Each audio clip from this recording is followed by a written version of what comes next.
por estar acá.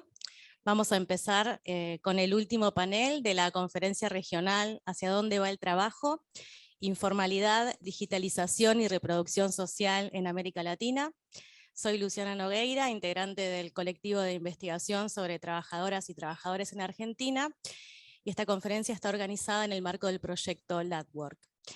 El panel número 3 se titula Trabajar en Latinoamérica, asalarización, informalidad y repulsión de la fuerza de trabajo, y contamos con la presencia de 3 panelistas: Juan Pablo Pérez Sainz, profesor de la Facultad Latinoamericana de Ciencias Sociales, autor del libro Una historia de la desigualdad en América Latina; Roberto Veras de Oliveira, profesor asociado en el Departamento de Ciencias Sociales de la Universidad Federal de Paraíba, Brasil, especialista en estudios del trabajo y organizador del libro Desarrollo y régimen de trabajo, la trayectoria del Nordeste de Brasil; y Ricardo Donaire, investigador del CONICET y del Programa de Investigación sobre el Movimiento de la Sociedad Argentina, especialista en modalidades de la superpoblación relativa en Argentina. Bueno, sin más, vamos a dar inicio. Le damos la palabra a Juan Pablo Pérez Sainz. Bueno, buenas tardes a todas y todos. Muchas gracias por la invitación y un gusto compartir el panel con Roberto, Ricardo, y muchas gracias, Luciana, por la coordinación y moderación. Voy a intentar de compartir pantalla. Si no me funciona, para no perder tiempo, le pediría entonces a Gastón que lo suba a él.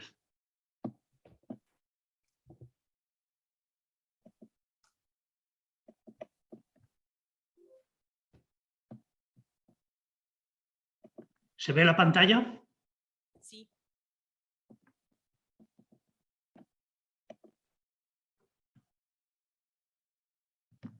¿Se ve la pantalla? Sí, se ve correctamente. Muy bien, ok. Bueno,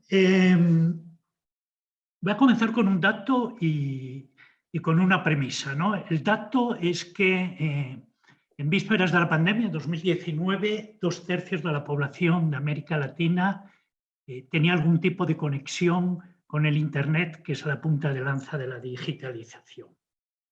La premisa, que es una premisa muy cuestionable y que no está exenta de polémica, es que creo que estamos en un momento de transformación profunda del capitalismo, que cuando salgamos de la pandemia no regresamos a lo de antes, sino que vamos a entrar en un nuevo mundo, una nueva configuración del capitalismo.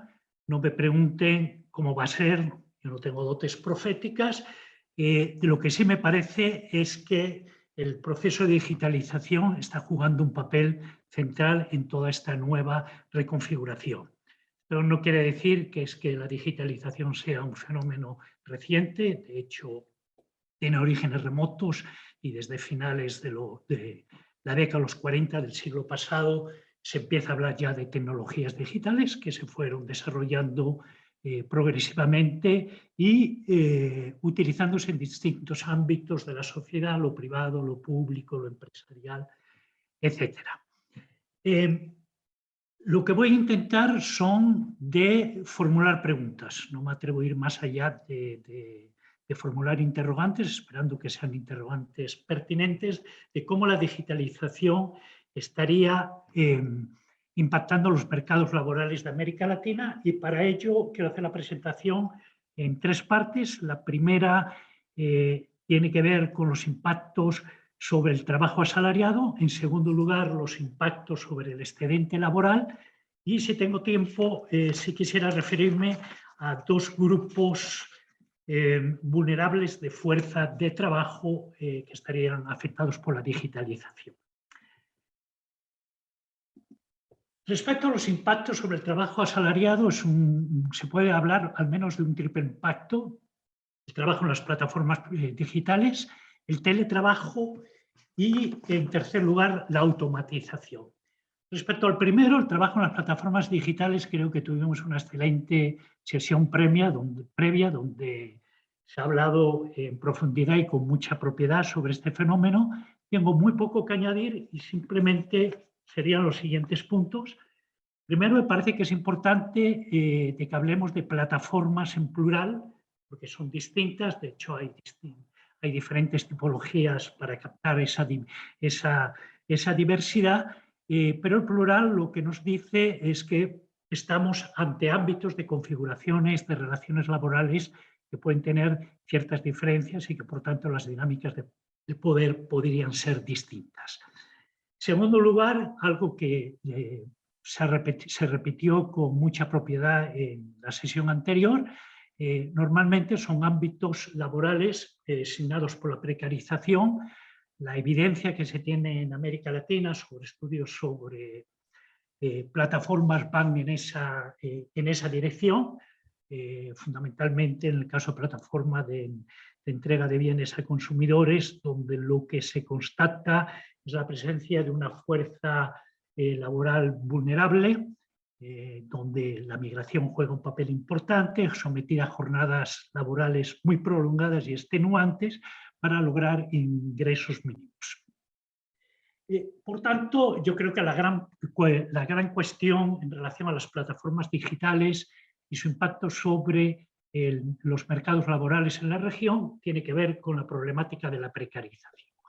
Es decir, lo que nos tenemos que plantear, y ahí es cuando comienzo ya a formular interrogantes, es con este nuevo fenómeno de la digitalización y en concreto en su expresión a través de las plataformas que su forma o su modalidad de empresa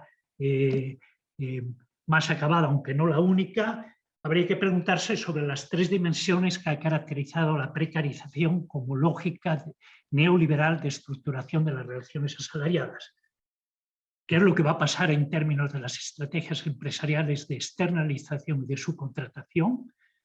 ¿Qué va a pasar en términos de regulación laboral?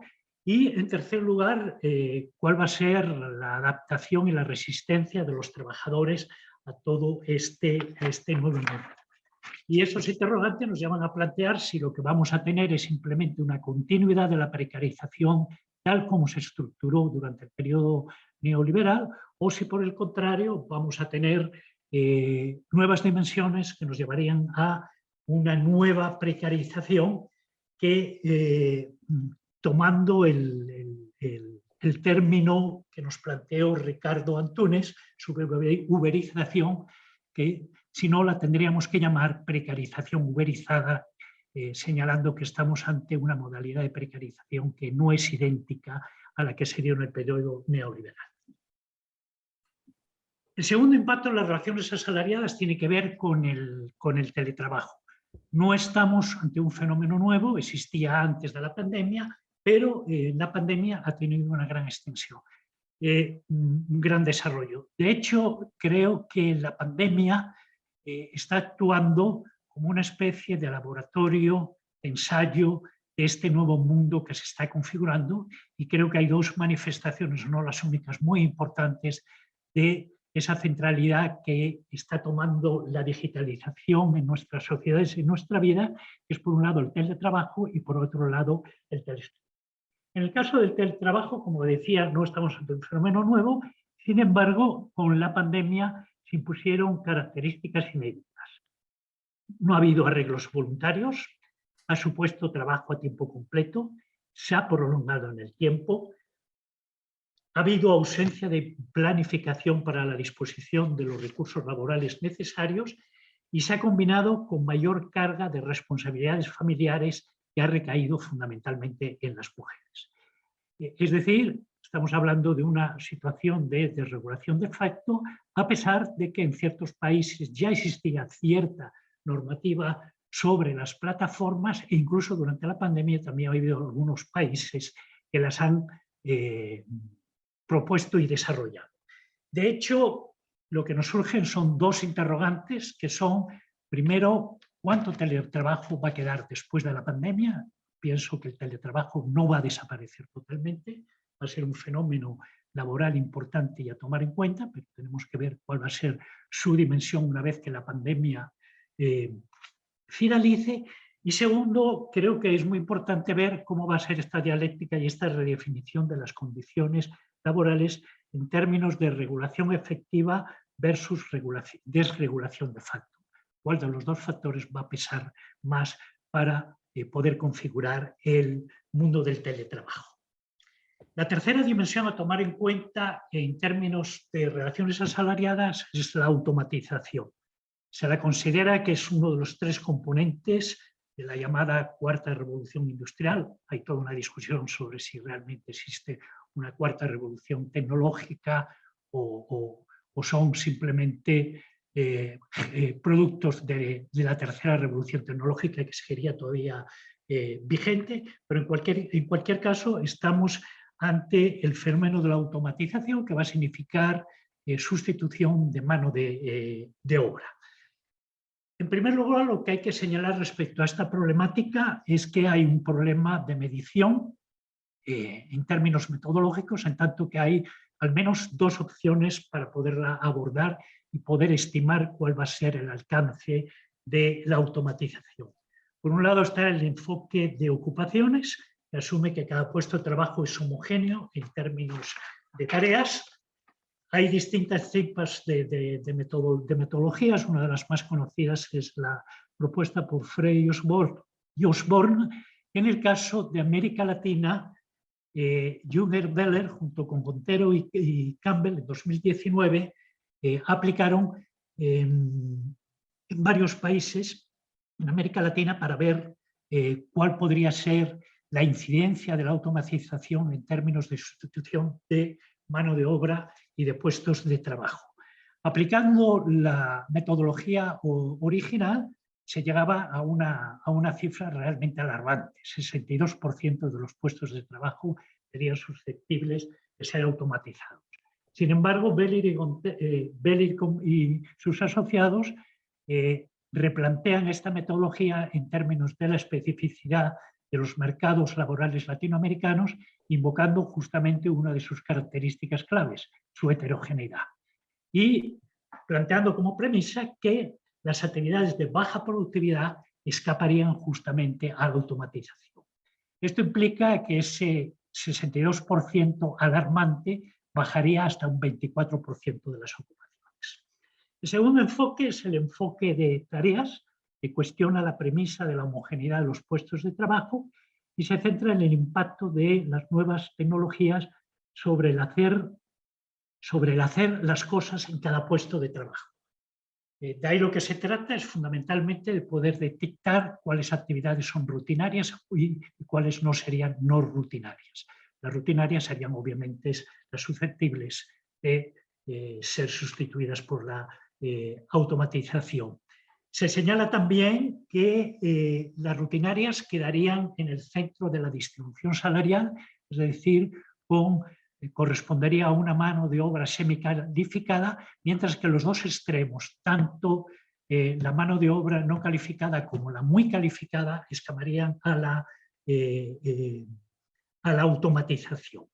También se señala la posibilidad de un efecto de escala, es decir, que la automatización llevaría a una oferta de bienes y servicios mucho más baratos y que por tanto dinamizaría la demanda, por lo cual se podrían generar a través de ese efecto nuevos puestos de trabajo, pero las conclusiones que desde este enfoque se señala para América Latina es que el rezago tecnológico y su elevada heterogeneidad, tanto entre países como al interior de los mismos, supone que la exposición de ocupaciones, tareas y trabajadores a la rutinización hasta el momento sea de mucha menor intensidad que en otras regiones. De alguna manera, esto es un poco como el refrán que no hay mal que por bien no venga. El hecho de que tengamos rezago tecnológico nos hace menos vulnerables al problema de la automatización. Los interrogantes que surgen, perdón, no había pasado la filmina, los interrogantes que surgen serían fundamentalmente dos. ¿Cuánto será el efecto sustitución? ¿Qué puestos de trabajo y tareas afectará? ¿Y qué tan importante será el efecto escala? Y por otro lado, ¿cuáles categorías de trabajadores y trabajadoras se verían afectados por el proceso de automatización? Hasta aquí entonces los tres efectos que considero que son importantes en términos de digitalización sobre los mercados de trabajo, plataformas, el trabajo y automatización. Pasaría ahora a considerar el otro componente o la otra dimensión de los mercados laborales, que me parece que es fundamental, que es la existencia de un excedente laboral, tomando en cuenta sus dos modalidades, tanto el cíclico, que suele estar ligado al desempleo, como el estructural, que lo que nos refleja fundamentalmente es la existencia de relaciones no asalariados, un peso importante y determinante en los mercados laborales de la región, que es lo que nos permite hablar de mercados laborales heterogéneos. La automatización, independientemente del impacto que tenga, va a generar fuerza de trabajo redundante que tendrá que ir a engrosar justamente ese excedente laboral. Lo que has señalado es que la adopción y el uso de tecnologías digitales en la región se está haciendo fundamentalmente en las empresas grandes. Por el contrario, las medianas y sobre todo las pequeñas estarían sufriendo del rezago tecnológico en este sentido.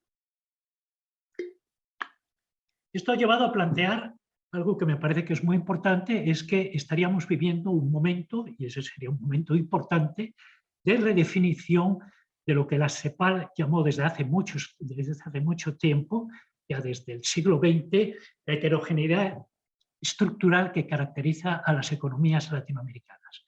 Estaríamos en un momento de redefinición de esa heterogeneidad donde las tecnologías digitales estarían jugando un papel fundamental y esto implicaría redefinir también el tamaño y modalidades del excedente laboral. ¿Hacia dónde van a ir los cambios? No sabemos, creo que de todas las maneras es importante tomar en cuenta cómo ha actuado el excedente laboral durante la crisis de la pandemia, diferenciando sus dos componentes. El cíclico, que se ha manifestado fundamentalmente a través del desempleo abierto, ha sido el principal protagonista del impacto de la pandemia sobre los mercados laborales. Es decir, los mercados laborales, en términos de volumen de empleo, se ajustaron a través del desempleo. Esto es un hecho inédito en general en la historia de América Latina, porque los mercados laborales en América Latina han tendido a ajustarse más bien a través del otro componente, que es el excedente estructural, que en su momento tomó la forma de la informalidad. Es decir, fue a través de la autogeneración de empleo que se ajustaron los mercados laborales en momentos de crisis. Y tal vez el momento que es interesante comparar de la pandemia es justamente la crisis de la deuda externa de los años 80, donde vimos también una gran destrucción de empleo, un incremento del desempleo inicialmente, pero el verdadero mecanismo que utilizaron los mercados laborales para ajustarse fue el trabajo por cuenta propia, el trabajo no asalariado, que es lo que dio a la eclosión de la informalidad en aquel momento. Por tanto, los interrogantes que nos podemos plantear respecto al excedente laboral sería cómo la digitalización redefiniría la heterogeneidad de los mercados de trabajo y cómo afectaría la magnitud y las modalidades de excedente laboral. Como me imagino que voy bien de tiempo, ¿no? Quedan 5 minutos. Perfecto, entonces si me da tiempo para acabar. Quiero hablar de dos grupos vulnerables respecto a este desarrollo de la digitalización, que son mujeres y jóvenes. Mujeres, en primer lugar, por la importancia que han tenido en términos del teletrabajo, si se toma el incremento de trabajo a domicilio nuevo durante la pandemia, es decir, el incremento del trabajo a domicilio durante la pandemia, la mitad de la fuerza de trabajo fue femenina. Entonces hablamos de una presencia muy importante de mujeres en el fenómeno del teletrabajo. En segundo lugar, un dato que me parece muy importante para tomar en cuenta las mujeres es que durante el 2021 hemos tenido recuperación de puestos de trabajo, casi una recuperación que se ha llevado a cabo fundamentalmente a través del trabajo por cuenta propia y ha favorecido a los hombres. De hecho, las mujeres se encuentran con un déficit todavía de 4 millones de puestos de trabajo que no han sido recuperados. Y en tercer lugar, me parece que es muy importante diferenciar grupos de mujeres. Para eso se puede hablar, se puede echar mano de lo que nos planteó Constanza Tabush en su artículo en Nueva Sociedad el año pasado, donde nos hablaba de 3 tipos de situaciones: las mujeres con altas credenciales educativas insertas en empleos no precarios, que lo que afrontaban eran techos de cristal. En segundo lugar, tenemos una fuerza de trabajo femenina de hogares de ingresos medios y bajos, con trabajos precarios, pocas posibilidades de movilidad social y que estarían configurando un escenario de lo que la autora llama escaleras rotas. Y finalmente, mujeres pertenecientes a hogares populares atrapadas en los pisos pegajosos. Esta autora lo que nos plantea es que su temor con la pandemia es que los escaleras rotas se conviertan en toboganes descendentes y los pisos pegajosos en pisos de arena movediza. Finalmente, jóvenes, estamos ante generaciones que han socializado con la digitalización. Pues en principio, eso no es un gran reto para ellos. Sin embargo, el acceso a la digitalización está diferenciado entre los jóvenes fundamentalmente en términos de clase, territorio y etnia.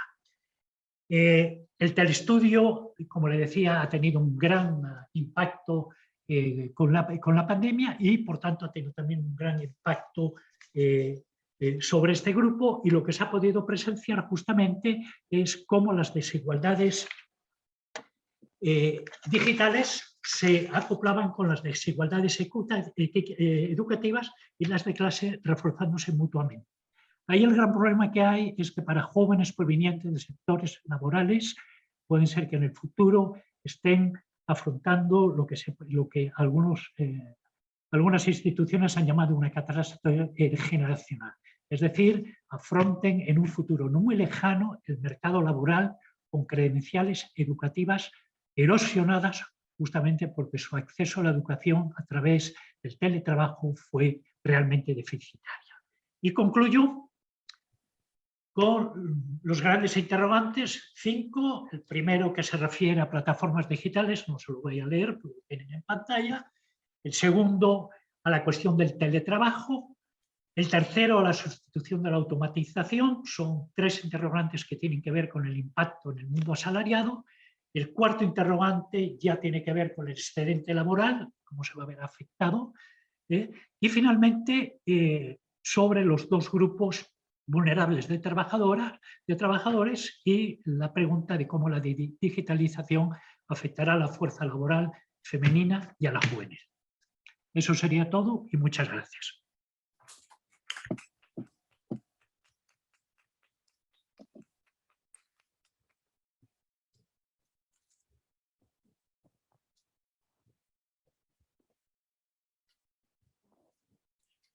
Buenas tardes.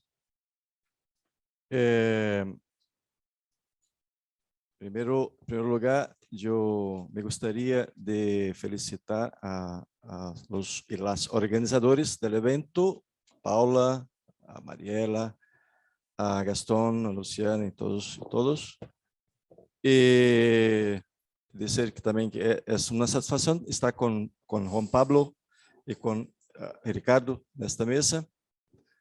También quiero saludar mis colegas de Proyecto Leturc. ¿Sí? Mi exposición tiene como título El trabajo informal y precario como tendencia en el contexto actual de Brasil. Yo voy a intentar demostrar con algunos datos y algunos comentarios históricos la tendencia de precarización e informalización del trabajo en Brasil. Imagino que eso también es válido para América Latina, pelo menos en sentido general, ¿no? Entonces, no sé si vamos a conseguir. Sí, vamos. La estructura de mi exposición está así distribuida en 4 puntos, algunas características históricas del patrón de relaciones laborales en Brasil. Segundo, procesos y eventos que están contribuyendo para reconfigurar ese patrón en el periodo actual, en Brasil también. Algunas tendencias en los lados, la tercera parte. Y la cuarta y última, desafíos de una agenda de investigación centrada en el potencial de crecimiento del trabajo informal y precario. Empezando entonces por algunas características históricas del patrón de relaciones laborales en Brasil. ¿Cómo se establecieron? Tuvimos en Brasil un proceso de industrialización tardío impulsado por el primer gobierno de Getúlio Vargas entre 1930 y 1945, que a la vez nunca rompió con el legado colonialista y esclavista y la dependencia externa. Y por eso siempre estuvo marcado por una fuerte concentración de la riqueza y de la renta. Se apoyó cada vez más en un contingente creciente de asalariados, aunque parcial. Un sistema de protección social establecido bajo la tutela del Estado y de alcance restringido favoreció las discrepancias sociales y las divisiones por clase social, género, etnia, raza, generación, región de origen y otros. Inicialmente, los trabajadores autónomos, los trabajadores informales en general, los trabajadores rurales y domésticos quedaron fuera del sistema.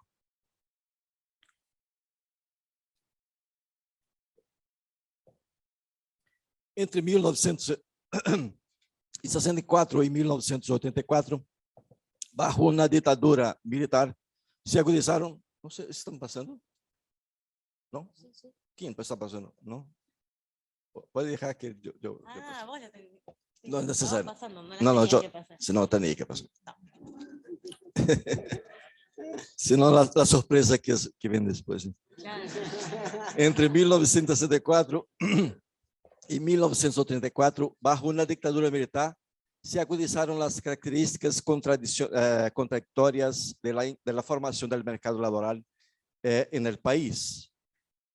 El proceso de asalariamiento de la fuerza de trabajo se ha expandido, se ha profundizado la segmentación en los patrones de relaciones laborales, se amplió la tutela estatal sobre los trabajadores y sus organizaciones, vino el proceso de redemocratización en la Constitución de 88, que amplió el proceso, el acceso de los derechos sociales. Sin embargo, con el gobierno de Collor, iniciado en 1990, el país adoptó una agenda neoliberal y si bien su gobierno se vio interrumpido por problemas de corrupción, la agenda neoliberal siguió expandiéndose, especialmente con los gobiernos de Fernando Henrique Cardoso, que se prolongó de 1995 a 2002.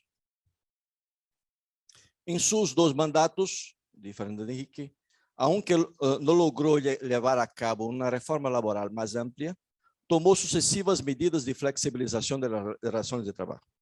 Entre ellos, el fin de la indexación automática de salarios, el debilitamiento de los instrumentos de aplicación de la legislación laboral, la regulación del trabajo a tiempo parcial, la creación de un contrato de duración determinada y de un banco de horas, entre otras medidas.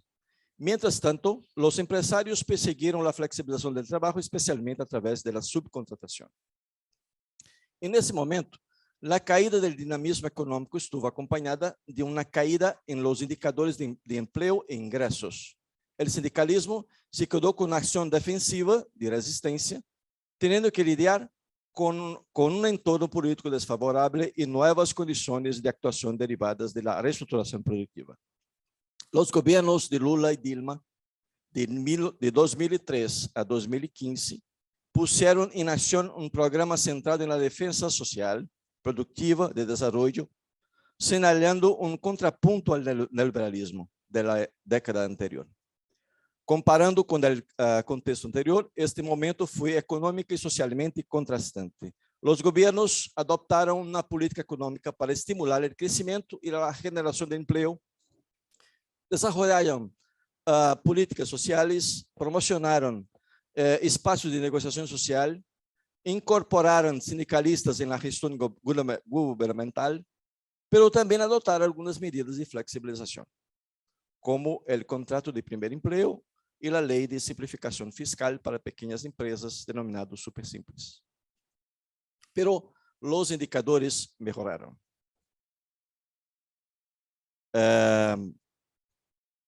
cayó el desempleo, aumentó la formalización, aumentó la renta media de los trabajadores, mejoraron los resultados de la negociación colectiva y favoreciendo la acción sindical. Mientras eso, el sindicalismo se vio favorecido por la mejora del panorama general del mercado laboral, así como un mayor diálogo con el gobierno federal. Sin embargo, esta situación en general favorable a los trabajadores ha cambiado desde 2015 y 2016. Una secuencia de hechos marcó un cambio en el equilibrio de fuerzas a favor de un discurso conservador, antidemocrático y hacia la reanudación de las políticas neoliberales. La inflexión se produjo con el golpe mediático parlamentar judicial liderado por el vicepresidente Michel Temer. La economía entró en recesión y el desempleo explotó. Crecieron las presiones del mercado por una mayor austeridad fiscal y la venta de los activos públicos. Con eso, se instaló un nuevo escenario en el que ha ido prevaleciendo una agenda agresiva de desregulación de los derechos laborales y sociales. Además de la reforma laboral, que entró en vigencia en 2017, se aprobaron a la ley de techo de 2016, que estableció un límite para el ajuste del gasto público, de las políticas públicas sociales en general, vinculándolo a las tasas de inflación por un periodo de 20 años à frente. A lei da subcontratação, também de 2017, que autorizou a subcontratação em atividades básicas e atividades intermédias em todos os setores da economia. E a reforma das pensões, que aumentou o tempo de cotização da idade mínima de jubilação. Enquanto a reforma laboral, que foi concebida em linha com a agenda empresarial, provocou o maior cambio em los fundamentos do sistema Vargas desde, portanto, 1930-1945. Sus principais pilares se podem resumir da seguinte maneira: primacía de lo negociado sobre lo legislado, que debilita a proteção jurídica dos trabalhadores; desconfiguração da consolidação das leis laborales; debilitamento do rol da justiça laboral; legalização de diferentes tipos de contratos atípicos; debilitamento da organização sindical, eliminando sua principal fonte de financiação, sobretudo, o imposto sindical, pero também agotando seu poder de negociação coletiva e socavando sua capacidade de ação ante a justiça laboral.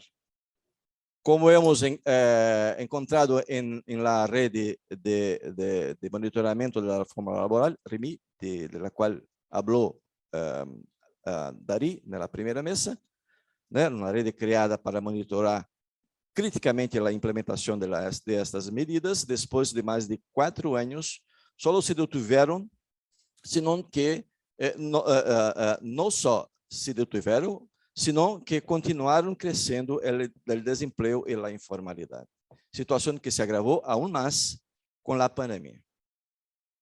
Para que tenhamos uma melhor ideia de hacia onde apuntam as tendências atuais no trabalho no Brasil, e possamos assim imaginar algo sobre hacia onde vai o trabalho no Brasil, por exemplo, passemos a resumo de alguns processos e eventos que han tenido uma forte influência neste processo. E assim passamos ao segundo ponto, né, que é processos e eventos que estão contribuindo para reconfigurar o padrão de trabalho no período atual.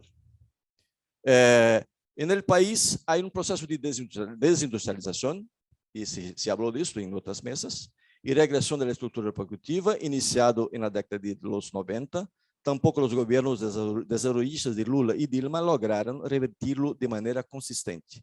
Com os governos neoliberais e conservadores que se instalaram a partir de 2016, este problema se ha agravado.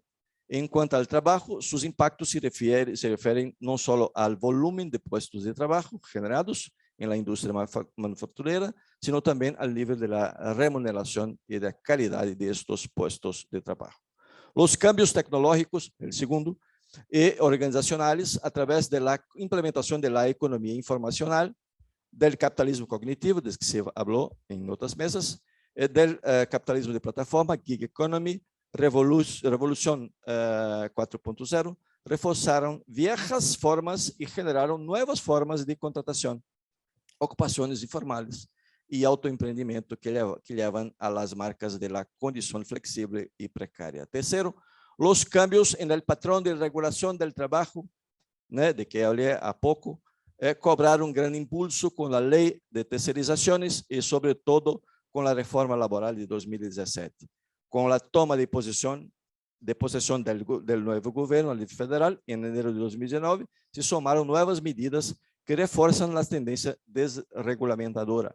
Ahí hay una amenaza constante en el país de adopción de una nueva tarjeta de trabajo, un nuevo contrato de trabajo denominado verde y amarillo, estableciendo una categoría de trabajadores asalariados con menos derechos. Verde y amarillo son los colores de Brasil, ¿no?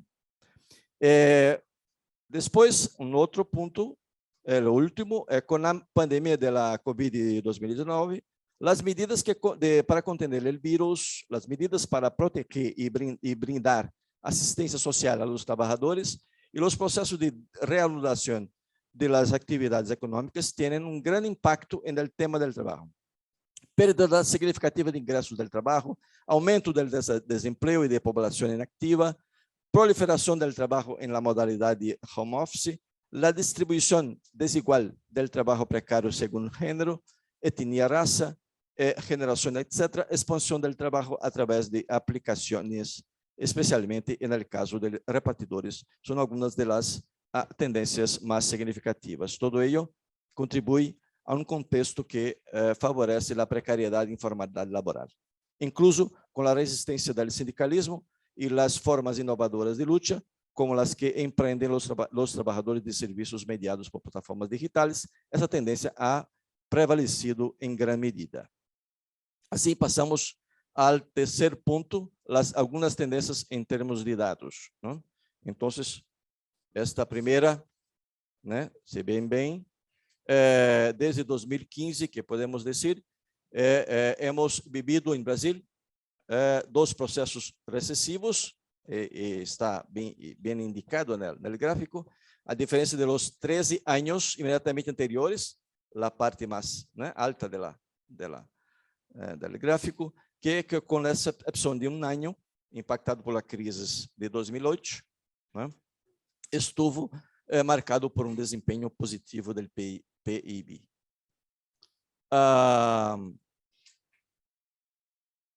Un segundo gráfico es sobre la distribución porcentual de personas de 14 años y más, ¿no?, en relación a la fuerza de trabajo y condiciones de ocupación. Entonces, la fuerza de trabajo, podemos decir, la fuerza de trabajo se mantiene constante. Es esta primera línea, ¿no?, se mantuvo constante, con pequeñas variaciones positivas, desde 2012 hasta 2021. Son datos de la Pesquisa Nacional por Amostragem de Domicílio, portanto, es una encuesta de hogares, ¿no?, visando empleo, y que tiene una nueva estructura desde 2012, por eso estamos tomando esta serie, ¿no?, 2012 hasta ahora, 2021, ¿no?, siempre los terceros trimestres del año, como una referencia de análisis. Entonces, la fuerza de trabajo se mantuvo constante, con pequeñas variaciones, ¿no?, positivas, hasta el COVID, cuando sufre una reducción de poco más de 6 puntos percentuales, ¿no?, se recupera adelante, pero no del todo aún todavía. Entonces, es un poco abajo, ¿no?, del punto anterior. En cuanto a la fuerza de trabajo ocupada, sofreu una reducción de 3 puntos percentuales entre 2015 y 2016, cuando se recupera parcialmente hasta que lo golpea el COVID. Entonces, se puede ver esta configuración del gráfico está marcado por algunos momentos importantes de la presentación anterior, que era la crisis de 2015, 2016, a reforma laboral, 2017, a Covid de 2019. ¿no?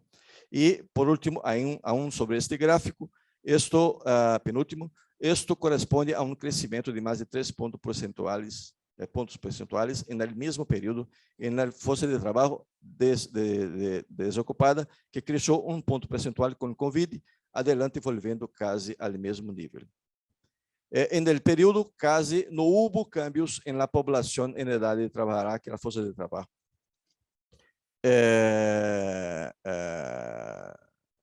Fora da força de trabalho, não? Com a exceção do período Covid, quando cresceu 6 pontos percentuais e volve quase ao mesmo ponto. Então, há uma grande variação nesse ponto. O próximo gráfico, né, habla da distribuição percentual de pessoas de 14 anos de idade e mais por tipo de medida de subutilização da força de trabalho. Então, nós temos aí, né, os desocupados, os subocupados e a força de trabalho potencial. Né? Os desocupados são desemprego aberto, né? Subocupados são as pessoas que estão trabalhando, são ocupadas, mas têm uma quantidade de horas de trabalho insuficiente do ponto de vista da pessoa que responde ao questionário. Né? Então, se pretendia trabalhar mais. E a força de trabalho potencial é, sobretudo, os desalentados. Não somente, mas sobretudo, são aquelas pessoas que estão fora da força de trabalho, mas que podem ingressar na força de trabalho em uma reconfiguração imediata disto, né? Então, representam uma pressão constante sobre o mercado de trabalho, né? Tanto quanto ou mais como os desempregados. Então, se pode ver que estes são os 3 componentes da força de trabalho subutilizada, são esses 3 componentes considerados por autoridades da estatística do Brasil. Además da força de trabalho desempregada, desocupada, se inclui os trabalhadores subempregados e a força de trabalho potencial. Este gráfico chama a atenção sobre o hecho de que, com a crise de 2015, com alguma variação, todos crescem. Sim? E com o Covid, a variação mais importante, este é um destaque importante, né, que se dá com a força de trabalho potencial, ou seja, com os desalentados. Os desalentados têm uma variação muito grande, sim, de que cresce 3 pontos percentuais, recuperando depois parcialmente. O próximo, taxas de desocupação, então deriva destas populações, desta composição da força de trabalho, as taxas de desocupação e subutilização da força de trabalho, né, e na semana de referência de pessoas de 14 anos e mais. Então, temos aqui, é evidente, há uma linha separando em mais ou menos 2015, né, o gráfico em 2 partes, isso se necessário, porque a partir do quarto trimestre de 2015, se modificou o conceito de subemprego, subocupação, né, por insuficiência de horas trabalhadas e, em consequência, também o conceito de subutilização. Né? Então, por isso, não é possível, digamos, ter uma continuação. Né? Houve uma modificação em termos conceituais nestes 2 pontos. Portanto, subocupação e subutilização. Por isso, estamos marcando no gráfico. É evidente quanto, neste caso, a taxa de desocupação não é a melhor representação de lo que sucede no mercado laboral, como ha dito Dari na primeira exposição. Sim?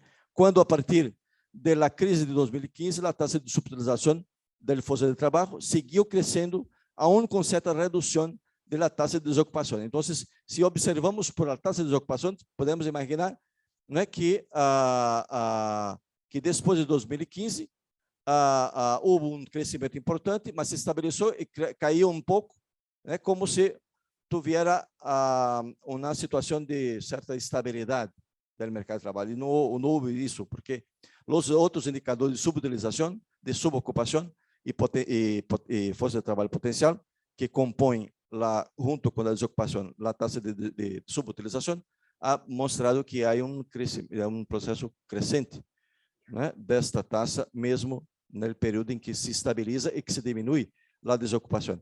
Com la COVID, esta taxa llegó a 26%, ¿no? Es muy grande. Bueno, aquí es posible también tener una idea de que esta situación, o sea, esta piora de las condiciones de trabajo y que se refleja en estas tres tasas, ¿no? Tiene también una incidencia diferenciada en términos de segmentos de la población trabajadora, ¿no? Entonces, en esta primera, podemos decir, ¿no?, que, por ejemplo, en relación a sexo, ¿no?, tomando como una referencia la tasa de desocupación, que hubo un crecimiento de las tasas para hombres y mujeres, mas un crecimiento mayor para las mujeres, de manera que la diferencia entre homens e mulheres, que sempre existiu, ela cresce com o tempo, tanto em função da crise, como em função da COVID. Sim? Esta situação também é possível de se verificar quando se trata da questão, né, de raça, de cor-raça. Né? Então, a comparação entre branco, negros e mestiços. Né? Branco de um lado, negros e mestiços de outro, também é possível observar que há, né, não só se mantém a diferença, como cresce a diferença com a crise de 2015 e com a COVID em dois casos. Isso também se observa em caso da idade. E em caso da idade, há uma situação especial, que é que para aquela parte da população de 14 a 17 anos de idade, a diferenciação é muito mais rápida e muito mais grande, como se observa neste gráfico, na primeira parte do gráfico. Ou seja, não só cresceu, como cresceu muito. Né? É um segmento muito afetado. Foi um segmento muito afetado tanto por a crise como pela COVID. Então, há uma implicação diferenciada. Se agora consideramos os ocupados, e aqui há que distinguir mais fundamentalmente, essas são as categorias que o BRE usa para definir, né, os ocupados em Brasil. Nós temos um destaque para três posições, que são os empregados no setor privado, né, que se vê que começa uma persistente tendência à baixa dos assalariados formais do setor privado, né, e com uma pequena variação, né, quando o Covid produz imediatamente uma redução de 3,5 milhões de empregos formais, né, neste caso. Ou seja, este é o vínculo de emprego mais protegido, os trabalhadores do setor privado, né, formais, assim como os trabalhadores públicos formais. E o segmento que vai crescer sempre, sim, são dos trabalhadores contapropistas, sim, e os trabalhadores, e os trabalhadores informais, né? Então, agora o último gráfico são de los ocupados informais e los ocupados informais. Esta parte azul, né, são os trabalhadores formais e la gris, os trabalhadores informais. É claro que aí há critério de definição, é aquele mais amplo de definição que se usa em Brasil, não? E que se observa que houve uma variação negativa com a crise, né, para o primeiro, e uma variação positiva, né, para o segundo, né? Houve um acompanhamento de caída nos dois casos, uma retomada, mas uma retomada mais acelerada do setor informal que para o setor formal. Sim, é como uma síntese. E para finalizar, um minuto mais, só para dizer que a última parte, os desafios para uma renda, eu destaquei aqui 4, são muitos, mas eu posso falar rapidamente de 4, que é, primeiro, estabelecer um foco em la periferia das grandes cidades, Daria falou disto, onde o trabalho precário adquire significados existenciais, involucrando dimensões sociais, econômicas, culturais e políticas. Reanudar estudos sobre estratégias de sobrevivência e trajetórias ocupacionais basados não só na família, sino também na comunidade. Segundo desafio, Atención a los nuevos segmentos de trabajadores que están surgindo con el capitalismo de plataforma en forma de location-based y web-based. Analisar la relación entre el crecimiento de este segmento y la expansión de la informalidad y difusión del discurso del emprendedorismo. Tercero, mayor atención al tema de la organización colectiva de los trabajadores, que ya fue discutido aquí en la mesa anterior. Yo voy a pasar directo para hablar de la cuarta, que es retomar el debate conceptual y metodológico sobre el trabajo informal y precario a escala latinoamericana a partir de las transformaciones productivas y organizacionales desencadenadas por la crisis de 2018 y ahora con la pandemia y el contexto post-pandemia, así como con el contexto político, cambios políticos institucionales que están en curso en América Latina. Gracias y perdón por la...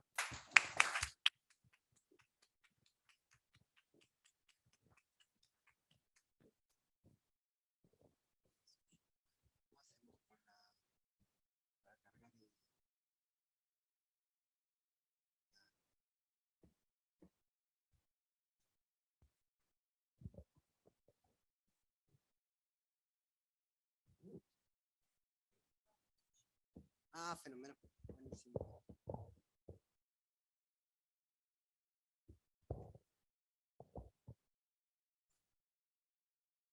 Y este es para mover. Muy bien, fenomenal. Bueno, ahí estaba interiorizándome de tanto que hablamos de la digitalización, interiorizándome con Elia. Bueno, buenas tardes a todos. Mi nombre es Ricardo Donaire, investigador del PIMSE, del CONICET, como dijo acá Luciana. Quería agradecer primero, antes que nada, a los organizadores de la charla, y especialmente a Gastón y a Paula por la invitación, por tener este espacio para compartir resultados de investigación con todos ustedes. La exposición que yo voy a presentar acá se llama Las modalidades de la superpoblación relativa, una aproximación a una medición mundial a comienzos del siglo XXI. El punto de partida, como ya está planteado en el título, es la superpoblación, ¿no? La superpoblación relativa en el capitalismo. Partimos de la concepción clásica, según la cual la acumulación capitalista produce constantemente, en proporción a su intensidad y a su extensión, una población obrera excesiva para las necesidades medias de explotación del capital, es decir, una población obrera remanente o sobrante. Esto por la mayoría seguramente conocido, es uno de los aspectos de la ley de la acumulación, uno de los aspectos centrales, ¿no?, de la ley general de acumulación capitalista que expone Karl Marx en el Capital. O sea, tiene una centralidad la existencia de una superpoblación relativa para el análisis del modo de producción capitalista, del capitalismo como modo de producción. O sea, es inherente a ese desarrollo capitalista, y en este análisis hecho hace ya un siglo y medio ya, y con varios siglos de capitalismo, la pregunta que surge es si efectivamente esta es una de las consecuencias de la formación de esta superpoblación relativa, es una de las consecuencias del desarrollo capitalista. 150 años después tendríamos que ver esto como un fenómeno evidente en el movimiento de la estructura social, ¿no? Particularmente porque, si tomamos las estadísticas de la OIT, desde comienzo del siglo XXI se ha producido un cambio cualitativo, podríamos decir, en la estructura, en la composición de la población mundial. La mayor parte de la población en el mundo, más de la mitad, ha pasado a ser urbana, y más de la mitad de la población mundial ha pasado a ser asalariada. Esto llamativamente en el contexto de que en las últimas décadas, sobre todo desde de los 80 en adelante, con los 80 y los 90, luego tuvo cierta retracción el discurso de la desaparición de los trabajadores y de la clase trabajadora, ¿no? O sea, hoy evidentemente el capitalismo se encuentra desarrollado en un grado tal que nos permite preguntarnos entonces por la existencia de esta superpoblación. En general, y siguiendo el desarrollo de Marx en el Capital, la superpoblación asume formas periódicas, también son bastante conocidas sus formas agudas y sus formas crónicas, las formas agudas en los momentos de crisis, las formas crónicas en los momentos de auge o prosperidad. Son las que acompañan el ciclo económico, y en general cuando se habla de excedente de fuerza de trabajo, superpoblación relativa y demás, se hace referencia a ella. Ha hecho referencia a ella en algunos indicadores recién Roberto y antes Juan Pablo.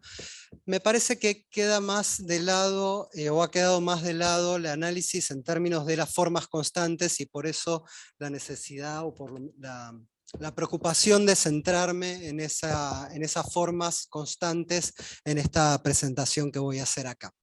En términos clásicos, esas formas constantes son la flotante, la latente y la estancada. Ahora vamos a ir un poco más a esa caracterización, a esa clasificación.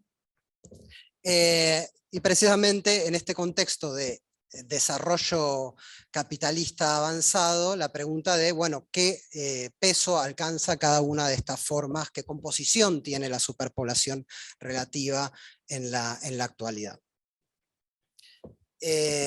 Como les decía, el análisis clásico distingue entre estas tres modalidades constantes.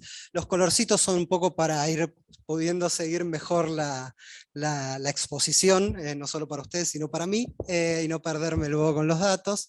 En términos generales, la latente, que ahí está identificada con el color verde, es resultado de la repulsión que produce el desarrollo del capitalismo, sobre todo cuando avanza hacia el campo, y el campo como asiento de los modos productivos precapitalistas, como produce una repulsión, cuando destruye esas formas precapitalistas, como produce una repulsión de esa población desde el campo hacia la ciudad. La flotante, que también muchas veces queda muy identificado, me parece, a la superpoblación relativa en distintos análisis en general, es esta que acompaña el propio movimiento del ciclo económico de atracción y repulsión en los grandes centros fabriles y urbanos, según las necesidades que tiene el capitalismo, cuando necesita más mano de obra de atracción, cuando no la necesita de repulsión. Y finalmente la estancada, que es la que se produce en un grado ya más es la característica de un grado más desarrollado del capitalismo, donde ya esa población, por las propias tendencias que produce el capitalismo de producción de mayor riqueza con menos fuerza de trabajo, es repelida y queda aglomerándose en las ciudades, tratando de sobrevivir de la forma en que puede. Algunos aspectos que me parece interesante señalar a partir de esta distinción es, primero, que la superpoblación relativa no es reducible a su modalidad flotante, o sea, a su forma más abierta a la desocupación, sino que es mucho más amplia que ella.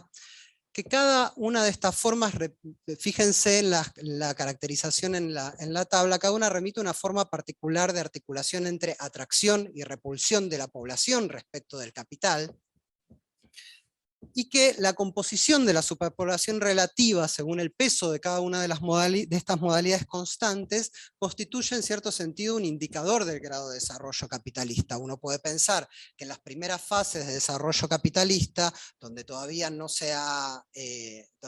persisten formas de modos productivos precapitalistas, particularmente en el campo, la superpoblación latente va a ser mayoritaria, en contraposición a una situación donde el capitalismo está mucho más desarrollado, donde lo que tendería a predominar es esa forma estancada de superpoblación relativa sobreviviendo de manera irregular en las ciudades.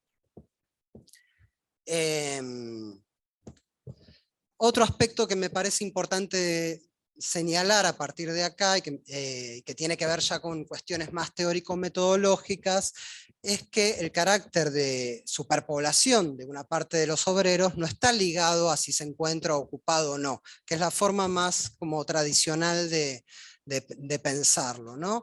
Y que de hecho toda la estadística oficial a nivel mundial está articulada en función de esta distinción entre desocupado, ocupado, inactivo, sino que tiene que ver con cuál es el movimiento que le imprime el capital, o sea, a esa población. O sea, es la relación entre el capital y esa población y no sus características como ocupado, desocupado o no, o inactivo, las que nos están hablando de su carácter de condición de superpoblación. Y esto me parece importante porque, como les decía recién, en la estadística internacional, lo que se produce efectivamente es, por la misma forma, por la misma perspectiva con la que se analiza, que es analizar el mercado laboral y no el movimiento de la estructura social, es restringir ese carácter de la población desocupada, o sea, ese análisis produce una mirada que restringe la población desocupada a una serie de indicadores que son más bien de voluntad y subjetivos, ¿no? Si se busca o no trabajo, si se está disponible o no para ser empleado, y por otro lado una ampliación de la categoría de los ocupados, porque basta una hora de trabajo en la semana anterior de referencia para caer en la condición de ocupado y no la de desocupado, o la de inactivo en todo caso, o sea, peor si no se buscó trabajo en esa semana de referencia, porque ya ni siquiera se es desocupado, sino que se es inactivo. De ahí que me parece importante la necesidad de poder identificar que otros indicadores que nos den cuenta de hasta qué punto una parte importante de la superpoblación se encuentra ocupada. Por eso acá yo puse algunos ejemplos de figuras que pueden estar en la condición de superpoblación. Un pequeño campesino pauperizado puede aparecer como ocupado y sin embargo formar parte de la superpoblación latente. Un obrero suspendido parcialmente porque está con una suspensión temporaria, estas que se han generalizado sobre todo en el primer año de pandemia, trabajar menos horas con una suspensión temporaria, ser parte de la superpoblación flotante de todas formas, aunque no esté abiertamente desocupado, y un changarino urbano que tiene un trabajo ocasional, irregular, como parte de la superpoblación estancada. Todos ellos van a aparecer en la estadística oficial como ocupados, y de ahí las dificultades para establecer una medición sobre la superpoblación relativa como fenómeno.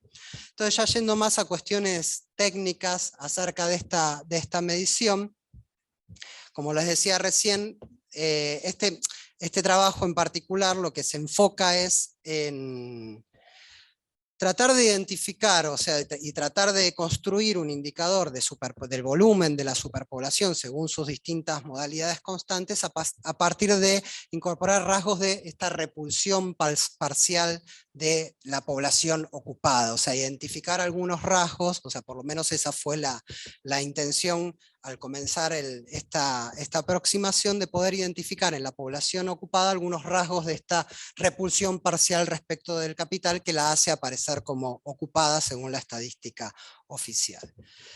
Decía la intención al comienzo del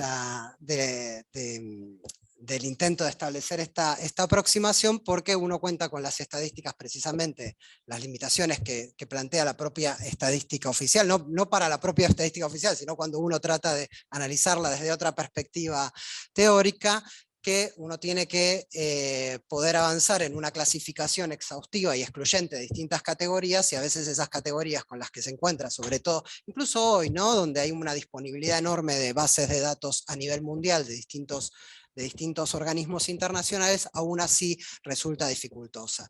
La presentación que yo voy a hacer acá está basado principalmente en datos de la OIT y de la FAO.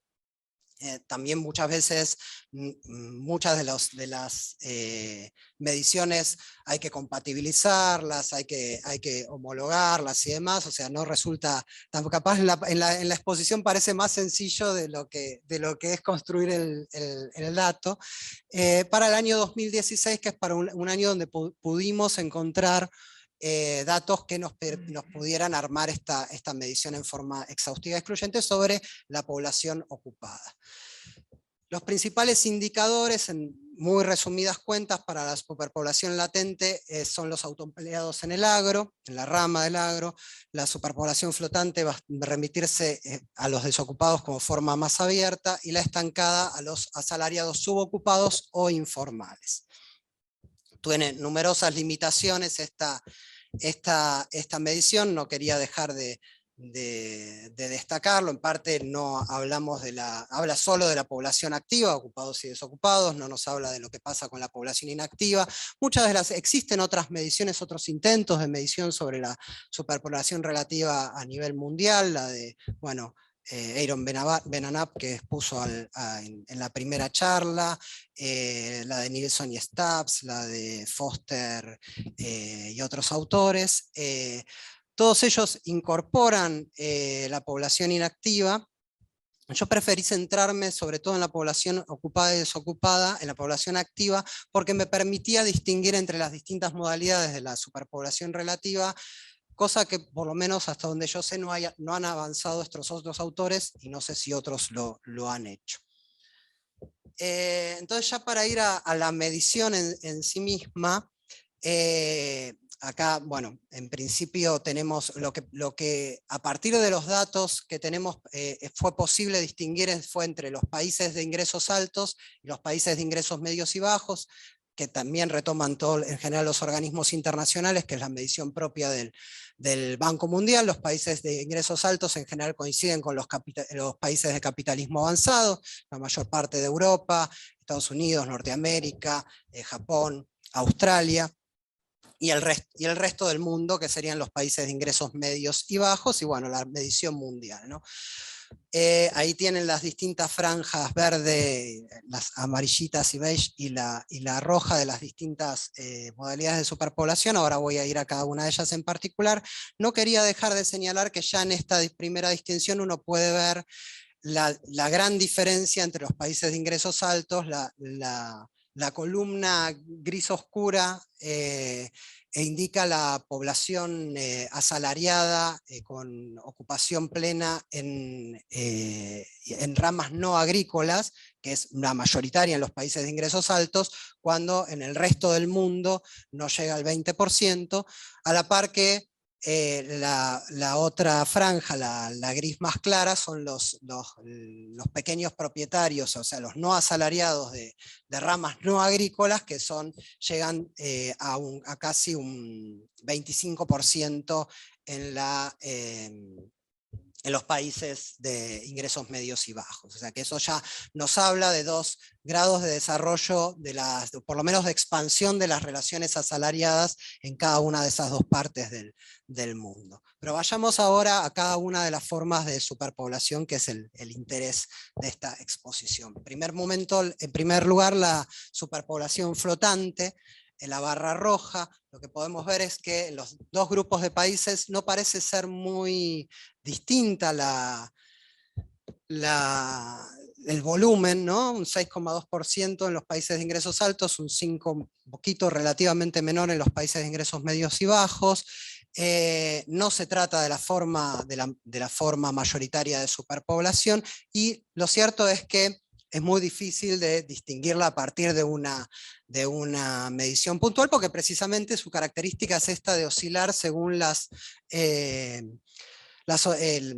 fluctuación del ciclo industrial, que es lo que hace que sea, su nombre viene de ahí, superpoblación flotante. Cuando uno ve esa fluctuación a lo largo del tiempo, esa característica se hace mucho más notoria en este gráfico complementario que abarca 3 décadas, desde comienzo de los 90 hasta antes de la pandemia. Ustedes pueden ver esa línea azul, que marca esa oscilación tan grande en ese periodo de tiempo de alzas y de bajas, es la desocupación en los países de altos ingresos, en los países de capitalismo avanzado. Fíjense el contraste con el resto del mundo. Cada una de esas líneas guionadas son los países de los distintos grupos de ingresos, y la línea negra es la del mundo. O sea, la medición de la desocupación se mantiene mucho más estable.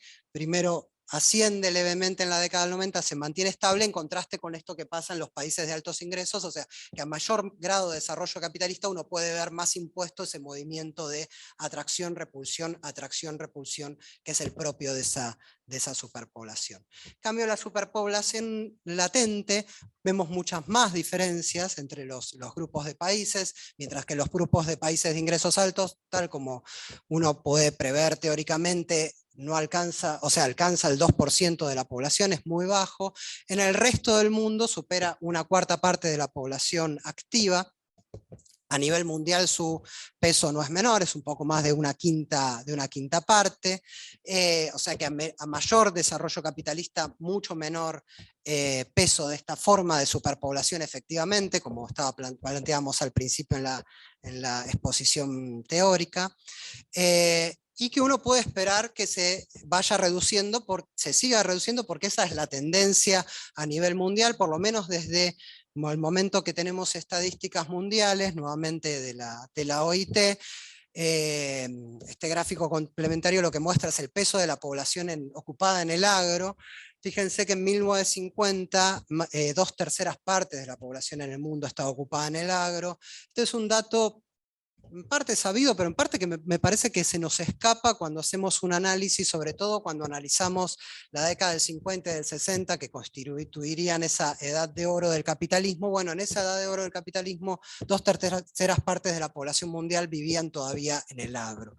Y como les decía antes, recién a comienzos de...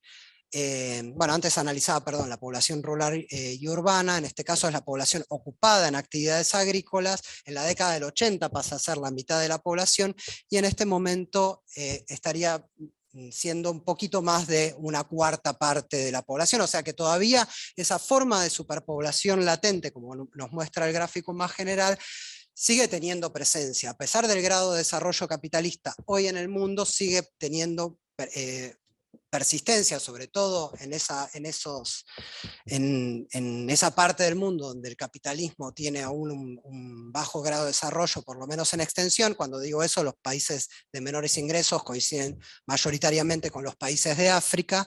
Esa superpoblación tiene mayor peso. De hecho, hoy por hoy África es el mayor reservorio de esta superpoblación. Latinoamérica ya ha dejado de serlo hace bastante tiempo. Y finalmente la estancada, lo que llama la atención es también cierta paridad entre los países de ingresos altos y el resto del mundo, entre una quinta y una cuarta parte de la superpoblación. Acá van a ver que hay 3 barras y no solo una, porque lo que nos permite distinguir la estadística es entre aquellos que están subocupados en términos formales, que es lo más propio de los países de altos ingresos, respecto de los ocupados y sobreocupados informales en los países de ingresos medios y bajos, que sería la forma más característica que asume en los países en el resto del mundo. O sea que esta forma me interesa rescatar este elemento común como aspectos de repulsión parcial, más allá de la formalidad, informalidad, subocupación o no, porque muchas veces, sobre todo desde la perspectiva, por lo menos que en Argentina es más o menos dominante en términos académicos, que es la de la CEPAL, la que exponía Juan Pablo al principio, se sigue persistiendo esta idea de que es un aspecto propio de los países de Latinoamérica. Los problemas de absorción ni siquiera se ve como un problema de repulsión de fuerza de trabajo, cuando en los países de capitalismo desarrollado lo que habría sería una constante absorción de esa superpoblación. Las estadísticas lo que nos muestran, acá brevemente, estadísticas de empleo parcial, empleo temporario y desempleo en los países más desarrollados. Incluso si uno lo toma solo en términos de desempleo, hay países que tendrían hoy por hoy, incluso antes de la pandemia, niveles de pleno empleo, pero que están acompañados, fíjense, Alemania, que es un país donde la desocupación antes de la pandemia era bajísima, es acompañada por un alto empleo temporario y un mucho mayor empleo a tiempo parcial, la mayor parte formalizado, o sea que está consagrado legalmente. Lo mismo sucede en Holanda, en Noruega, Reino Unido y demás, e incluso si uno va a aquellos países donde incluso la desocupación es alta, como España, en la otra punta de la tabla,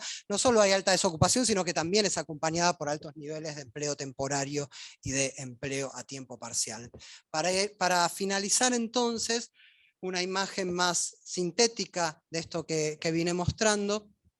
En esta aproximación la mitad de la población mundial constituye parte de la superpoblación, no está lejos de las mediciones que mencioné anteriormente, aunque las mediciones están hechas de otra manera, algunas por más, algunas por menos.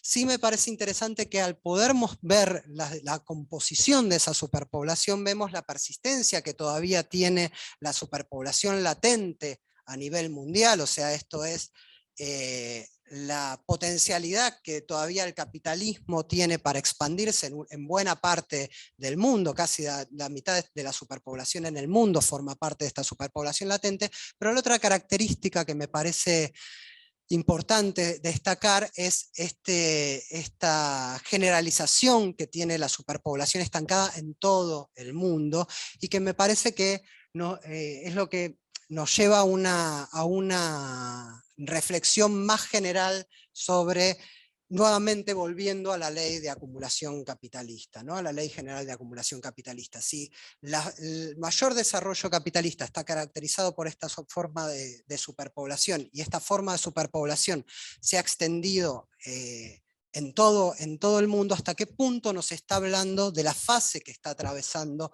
el capitalismo, sobre todo el capitalismo avanzado, ¿no? Si uno piensa el capitalismo en términos históricos, o sea, como todo modo productivo, transitorio y temporal, con sus distintas fases de génesis, formación, desarrollo y descomposición, la pregunta es hasta qué punto esto se nos está transformando en un indicador del grado de descomposición que está atravesando el capitalismo. Muchísimas gracias.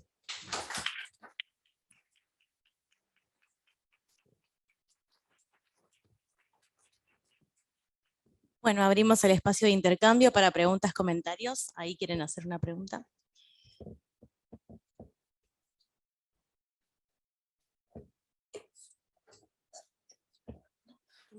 Buenas tardes, muchas gracias por la presentación de los tres ponentes, muy interesantes. Voy a hacer 3 preguntas para Ricardo. Ricardo, muchísimo interesante su investigación, la forma que plantea, los datos y todo. Seguramente muchos están curiosos con... Más fuerte, sí. O acercar el micrófono más a la boca. Muchos están curiosos con aspecto metodológico, entonces voy a hacer 3 cuestiones muy sencillas. La primera, ¿qué pasa con los gráficos si le saca China de ahí?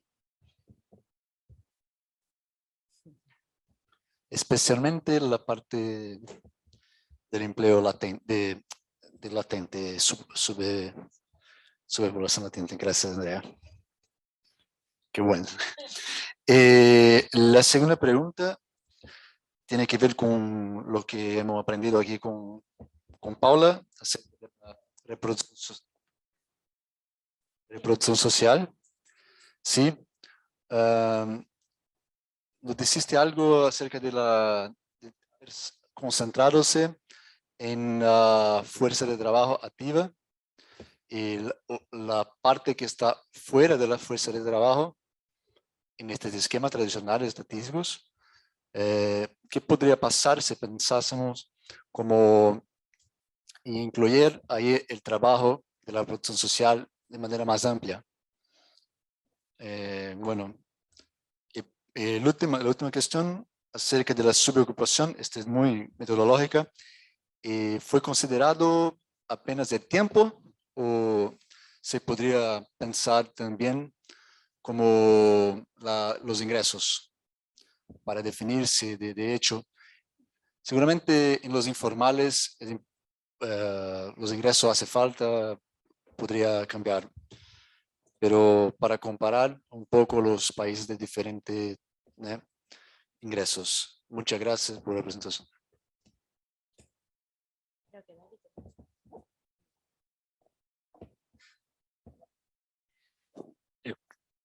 Quero fazer uma pergunta um pouco mais geral, dialogando com o dado do Roberto e do Perdón, Juan. más cerca del micrófono si puede ser.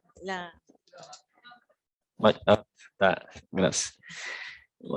Dado que chama a atenção Roberto e Juan Pablo, em primeiro lugar, que é o seguinte: as chamadas novas tecnologias, teoricamente, parece ter mais, nesse momento, um poder destrutivo do que abrir qualquer perspectiva de trabalho. Ou seja, todos nós somos favoráveis que muitas ocupações, todos nós não, e eu sou favorável, que muitas ocupações repetitivas, de baixa qualidade, sejam eliminadas do ponto de vista social. Por exemplo, os que fazem o corte de cana de açúcar, é um trabalho muito degradante. Eliminar esse trabalho não é algo, acho, ruim para a sociedade. Se nós olharmos, porque é destrutivo, se nós olharmos as ocupações existentes, poucos são as que têm relação com as novas tecnologias em curso. Que ela tem, as novas tecnologias, em geral, têm pequena capacidade de geração pós-trabalho. Ou quando geram trabalho, uma parte desse trabalho que geram trabalhos extremamente precários, como são os trabalhos dos empregadores, são os trabalhos de telemarketing. Ao mesmo tempo, o dado que vocês trazem é de que o desemprego é mais forte entre os jovens, que teoricamente são os que têm mais facilidade de manejar as chamadas novas tecnologias. Mas se nós olharmos do ponto de vista efetivo para a informalidade, para o mercado de trabalho, nós vamos perceber que as ocupações estão fora dessa dinâmica, mas obviamente também são influenciadas por essa dinâmica. Então, ou seja, tem uma contradição aqui, né? A pergunta que faço para a mesa aqui se é possível pensar em como manejar essas novas tecnologias uma situação que lhe seja mais favorável ao trabalho e não tão destrutiva e desfavorável ao trabalho como hoje se apresenta. Claro que isso tem a ver com um certo contexto econômico político. A questão que eu queria chamar a atenção do teletrabalho, que foi um tema que o Juan Pablo trouxe para nós, e nós conversamos pouco. O teletrabalho é uma tendência que veio para ficar. Veja a nossa própria conferência. O Juan Pablo está na Costa Rica, nós outros estamos aqui na Argentina, a Úrsula estava na Inglaterra. É uma tendência, é verdade, nessa questão das tecnologias. Mas a questão que me coloca também, ainda o trabalho continua tendo uma dimensão coletiva. E os espaços de sociabilidade, e tem pesquisas que recentemente feitas, ou antes da pandemia, melhor dizendo, que o espaço de sociabilidade também é um espaço importante, né? É um espaço importante. Então, ou seja, talvez a gente tenha cada vez mais sistemas mistos entre teletrabalho e não teletrabalho. Eu acho que talvez seja um pouco uma tendência que vai se colocar, são novos arranjos. A questão fundamental que o Juan Pablo colocou com muita propriedade, é como se cria identidade coletiva, cada um estando muito isolado. Como é que se organiza sindicalmente, por exemplo, esse tipo de trabalhadores? Esse é um desafio. Mas, ao mesmo tempo, tem esse outro desafio. As pessoas precisam de sociabilidade. Então, as pesquisas, o que eu tinha visto, uma tese, que cansa o teletrabalho também, né? De ficar somente em casa. Então, ou seja, isso também essas tendências, vamos chamar, ainda nós temos que observar mais claramente em que sentido que elas vão. Então, Roberto e o Pablo, queria que vocês comentassem um pouco essa questão. E, além disso, o Juan Paulo lembrou muito bem, o teletrabalho reafirma de uma forma muito forte a divisão sexual do trabalho. E é isso, e de fato traz outras complicações para a gente pensar as relações de trabalho. Ricardo, o Pietro fez a questão, eu queria também uma questão muito metodológica, como você fez a divisão das rendas, né? As três classificações, as classificações de renda, aqui para poder ter uma mínima noção como é que você construiu esses indicadores também, tá? É uma pergunta bem metodológica também, tá? É isso. Perdón, no te terminé de entender la pregunta. Como ustedes classificou as rendas deles, renda, os ingressos, sim, os ingressos de países. Qual foi o critério para classificar os ingressos? Tá?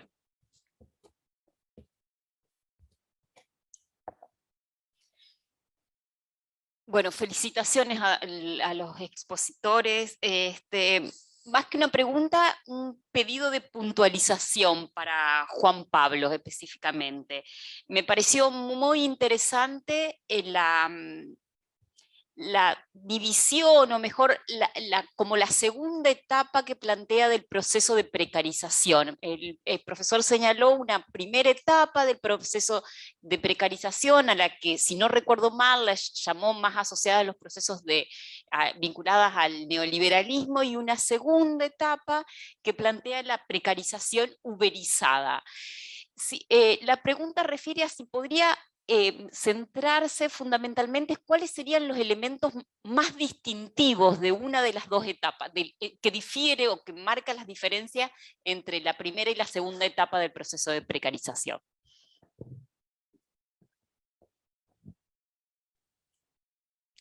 Bueno, acá hay dos preguntas para Roberto de la sesión de Zoom. Pedro Daniel, estudiante de posgrado de la Unicamp, lo felicita por la presentación y hace una serie de preguntas.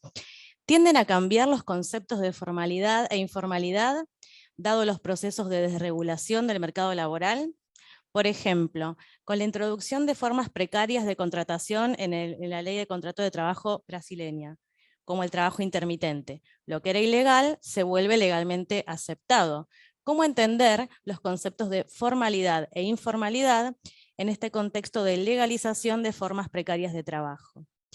Y Jasiara pregunta, ante la destrucción de los derechos sociales en el trabajo, con este nuevo diseño de las formas de representación de las fuerzas sociales, sindicales y políticas en el trabajo, ¿cómo pensar estos espacios de lucha? Y vamos contestando por el orden de exposición, así que le damos la palabra a Juan Pablo si no hay más preguntas. Bueno, yo os he entendido bien, debería de contestar tres preguntas. La primera, la que se planteó en términos sobre una visión negativa de las nuevas tecnologías en términos de su poder destructivo del trabajo, ¿no?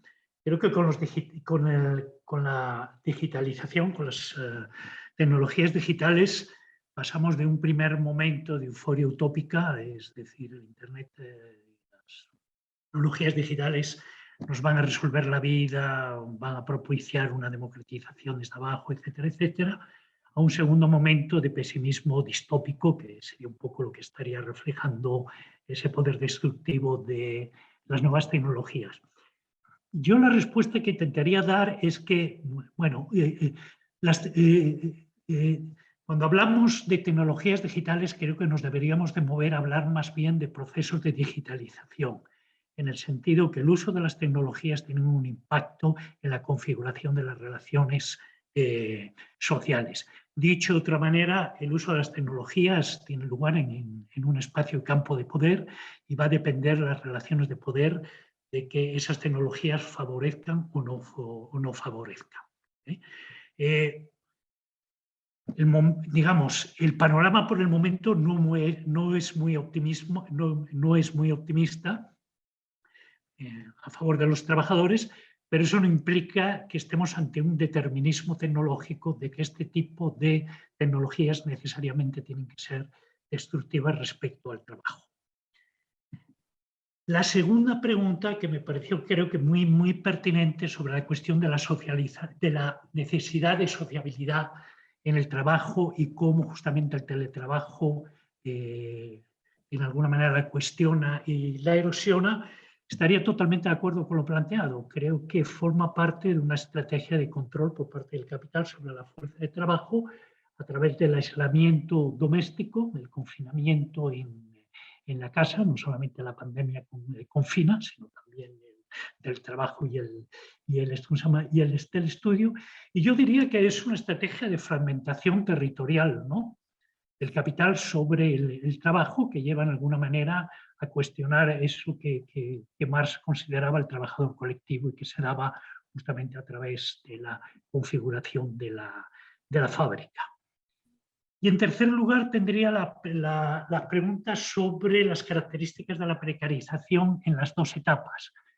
Bueno, en la etapa, yo considero que la precarización ha sido la forma de estructuración de las relaciones asalariadas que ha impuesto el neoliberalismo, en alguna manera definiendo de manera drástica aquella que predominaba en el caso de América Latina antes de la crisis de los años 80, en el siglo pasado, que estaban basadas en la formalidad del empleo.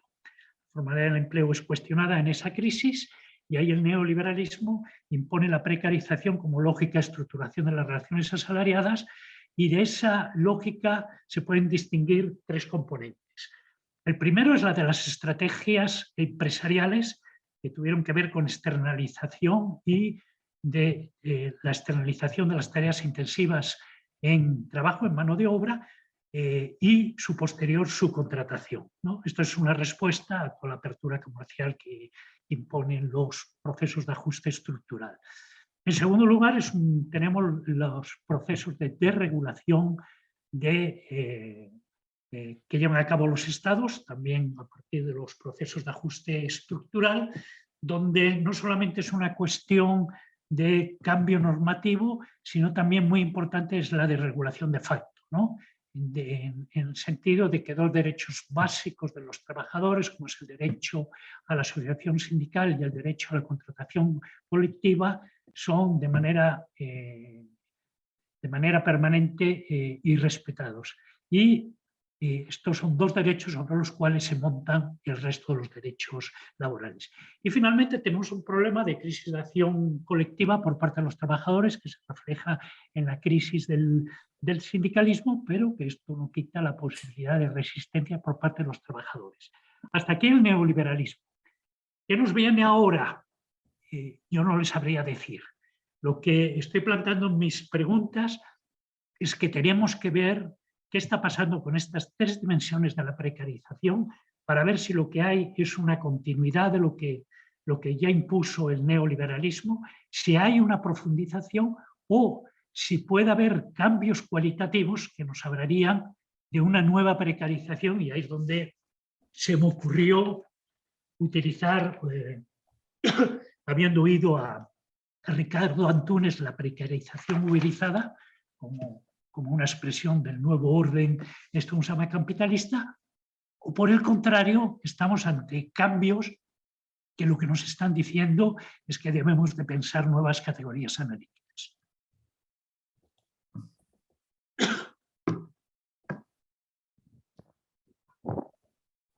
Gracias por las cuestiones. Yo voy a hablar muy rápidamente porque el tiempo es muy pequeño. Destacando algunos puntos, ¿no? El primero, sobre la cuestión de las nuevas tecnologías, yo pienso que hay una cosa que Juan Pablo ya habló rápidamente. Yo pienso que para nosotros, investigadores del área social y del trabajo en particular, nosotros tenemos un gran desafío, un gran reto, que es de se dedicar al estudio del trabajo relacionado con la tecnología, no caer del determinismo tecnológico, porque es una tentación muy grande, ¿sí? Porque aparentemente las tecnologías se imponen por sí solas, y no es así. Las tecnologías son instrumentos creados, ¿no?, por quien tiene poder de crear y concentra naquela capacidade de criar esses instrumentos e usar esses instrumentos em função de seus interesses, incluso mobilizando, articulando e submetendo as populações trabalhadoras, etc.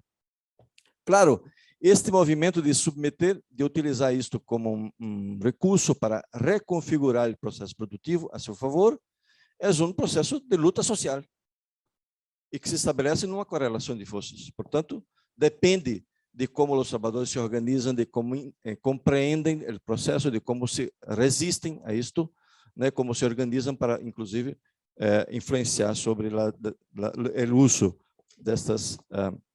Então, eu penso que é uma dimensão muito importante de pensar sobre os processos sociais a partir dos quais as tecnologias são implementadas. Isso faz uma diferença muito grande quando pensamos no ponto de vista, a partir do ponto de vista da periferia do mundo, como a América Latina, nossos países, etc. Ou seja, sobre como os processos de inovação tecnológica são introduzidos, levando em consideração a realidade desses países, por onde se faz isso, sobre que condições se faz isso, né, e que implicações isso tem na configuração das relações de trabalho. Então, eu penso que isso nos coloca outro desafio, que é de pensar esses processos que são globais, mas pensá-los em termos de suas implicações em termos regionais, né? E sobretudo, visando isto do ponto de vista da periferia.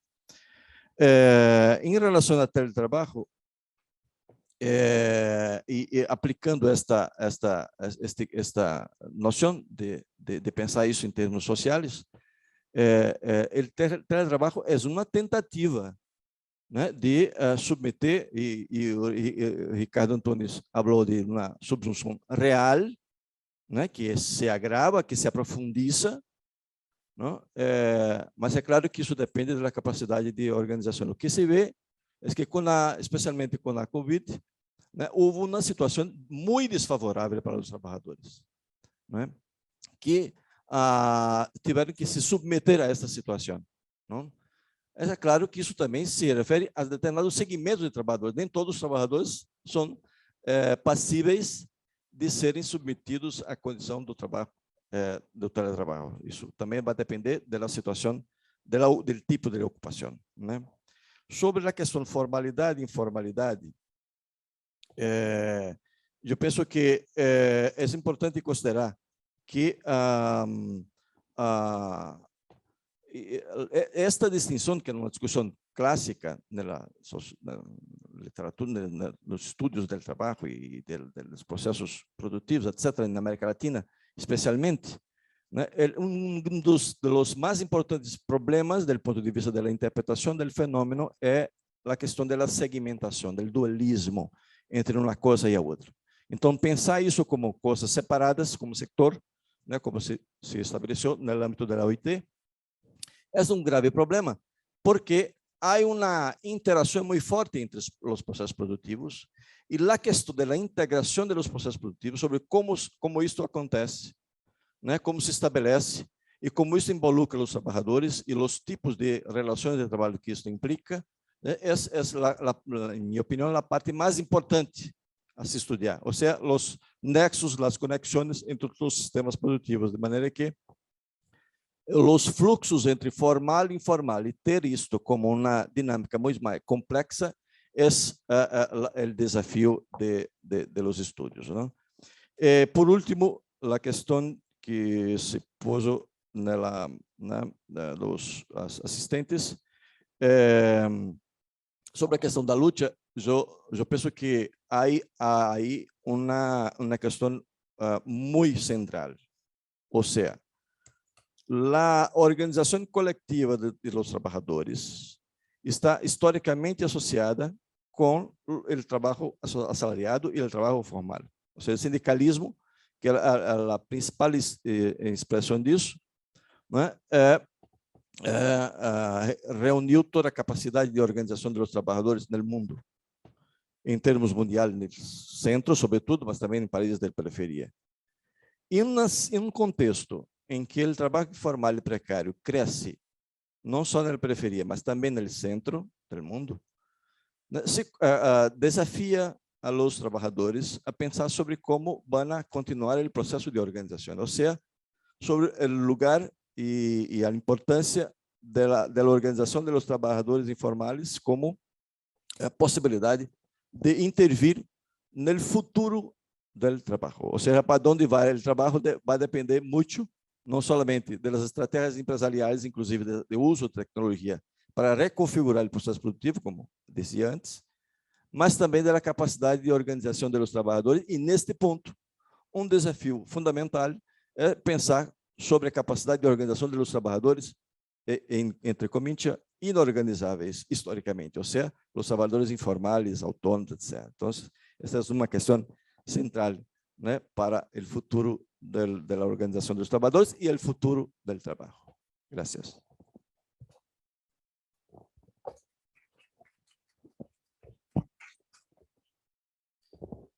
Bueno, gracias nuevamente, gracias por las preguntas. Creo que la mayor parte de las que... ¿Cómo es tu nombre? No... Pietro. Son las mismas que me hago yo. ¿Por qué? Porque, como decía antes, es muy difícil construir indicadores a partir de la estadística disponible, incluso si hay alguien de la OIT o que tenga contactos con la OIT en la parte de estadística, bienvenido, porque muchos de ellos están organizados, o sea, de los que yo tomé, que era posible por lo menos hacer distinciones, o sea, que estuvieran en un mismo indicador, por ejemplo, subocupación, sobreocupación, informalidad, formalidad, son muy pocos. Ni siquiera está disponible, son datos publicados, no son datos que estén disponibles en las bases que están disponibles digitalmente. Hay que compatibilizar los indicadores y demás, o sea, me doy cuenta que tendría que hacer una ponencia sobre las dificultades técnicas para construir ese indicador, que creo que las dudas que vos planteás son todas atendibles y sinceramente son las mismas que me hago yo. Por eso es muy difícil pensar, bueno, ¿qué pasa si saco China? Y bueno, no tengo el dato por país. No de la manera que podría construir esto para el conjunto de los países. Algo parecido pasa con la población inactiva, que es o sea, es buena parte de la población mundial. Efectivamente cambia las mediciones, yo creo que aumenta, o sea, si uno ve las mediciones que nombraba previamente de otros autores que sí la incorporan, aumenta la superpoblación es mayor, básicamente porque los países, o sea, uno lo que puede ver es que en los países de mayores ingresos la población inactiva tiende a ser más avejentada, en los países de menores ingresos más joven, entonces esa población más joven está vinculada más a la superpoblación latente. En los países de capitalismo avanzado es parte de esa población envejecida que es parte repelida y que el conjunto de la clase trabajadora, el ejército activo de la clase trabajadora tiene que sostener porque el capital se la trata de sacar del costo de su espalda todo el tiempo. Yo creo que si incorporáramos estos distintos indicadores a la medición, creo que en parte, en los países avanzados reforzaría este peso de la población estancada, en los países de bajos ingresos, donde el capitalismo está menos desarrollado, reforzaría el peso de la superpoblación latente, pero es una tarea, es un indicador todavía a construir. Respecto de los ingresos, lo mismo, es muy difícil tener estadísticas compatibles sobre ingresos. Nosotros estuvimos trabajando particularmente con Germán Rosati, que es mi compañero en el PIMSA, en parte sobre las mediciones del Banco Mundial, las mediciones de pobreza, que es uno de los organismos internacionales que hace una medición sistemática y global de la pobreza. Hicimos un análisis el año pasado y a la conclusión que llegamos que la pobreza que mide el Banco Mundial es la pobreza de la superpoblación latente. O sea, lo que mide el Banco, y por eso baja. El Banco Mundial siempre se vanagloria de decir que cada vez es menor la pobreza en el mundo. ¿Por qué? Porque cada vez hay menos campesinos y hay menos campesinos pobres. Hay menos campesinos pobres porque hay menos campesinos. Y eso hace que baje la pobreza. Porque la pobreza es de los países, la pobreza de los países de ingresos bajos. Para ser pobre en el mundo, según esa medición, hay que ganar menos que lo que gana un campesino pobre en un país pobre. Entonces eso obliga a avanzar en una medición sobre cuál sería la pobreza específicamente capitalista en los países de capitalismo avanzado. Y en eso también estamos en tratar de construir esa medición. Respecto de de la distribución de la clasificación de los países según ingresos es la del Banco Mundial, que es la que utilizan la mayor parte de los organismos internacionales. Esto que les decía en la exposición, en general los países de altos ingresos son los de Europa, Estados Unidos, Canadá, Japón, Australia, además. Los países de bajos ingresos, la mayor parte está en África, y los de ingresos medios se reparten de los de ingresos medio altos. Bueno, Argentina hasta el 2016 era parte de los ingresos altos, ahora es de los ingresos medio altos.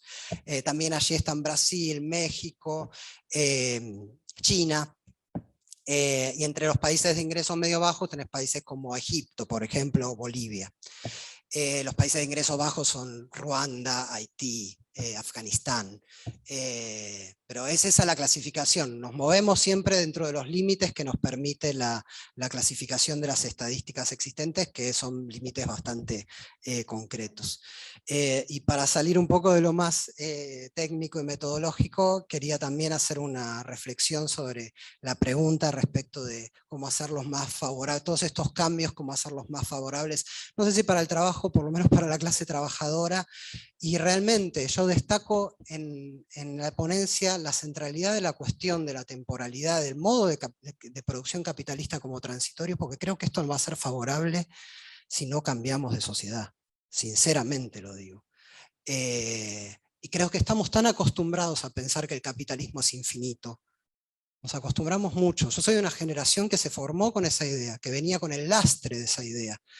De que otra forma de sociedad no era posible. Y vemos nuevas generaciones que están no solo formadas en la informalidad, en la precariedad, esto que se planteaba, los jóvenes son los más expuestos a tener este tipo de trabajo. Son jóvenes que están expuestos a vivir cosas que por lo menos mi generación no vivió, como es una pandemia. O sea, no la vivió de joven, ¿no? La vive ahora de grande. Pero no formarse con un mundo donde lo que el capitalismo, que es lo que se impone mundialmente, lo que le ofrece es pandemia, cuarentena, desocupación, precarización, inestabilidad laboral, pobreza. Ahora pareciera que se reactiva además el miedo a una guerra mundial, a una guerra atómica. Todas esas son experiencias que le está ofreciendo el capitalismo a la juventud hoy. Y los investigadores, me parece, destaco algo que de la presentación de la colega chilena, ¿no? Esto de que en un momento cuando hablaba de la organización colectiva, decían, bueno, y los investigadores que decían que como esto individualizaban, no se podían organizar. Nosotros como investigadores tenemos una responsabilidad enorme en ese sentido, o buena parte de los investigadores, creo, porque les decimos que no se pueden organizar y sacamos conclusiones muchos respecto de la imposibilidad de organizarse, y cuando la clase trabajadora se organiza nos sorprende. También vivo de un país donde es parte en ese sentido de un fenómeno bastante llamativo, que es la organización del ejército de reserva. Ahora ya llevamos 2 décadas y media donde han construido organizaciones crecientes y masivas, en un país donde se decía que eso era imposible hace 25 años. Y buena parte de lo que decían que era imposible eran científicos sociales. Entonces, en ese sentido yo coincido que tenemos categorías viejas, pero viejas porque llevamos todavía el peso de esa derrota, el peso de la victoria del capitalismo sobre nosotros. Creo que esas nuevas categorías van a venir de esa juventud que está viviendo todo esto ahora, y en ese sentido yo, pensando en esta temporalidad y esta transitoriedad del capitalismo, que en algún momento va a llegar como le llegó a todos los modos productivos anteriores que creían también que eran eternos, incluso con razones ideológicamente más firmes y más sólidas, porque estaba Dios detrás, por ejemplo, yo me dejaría sorprender por esa juventud. Me alegro en este momento de ser viejo, digamos. Me dejaría sorprender por esa juventud, y como esa juventud nos puede llegar a mostrar que otra sociedad es posible. Gracias.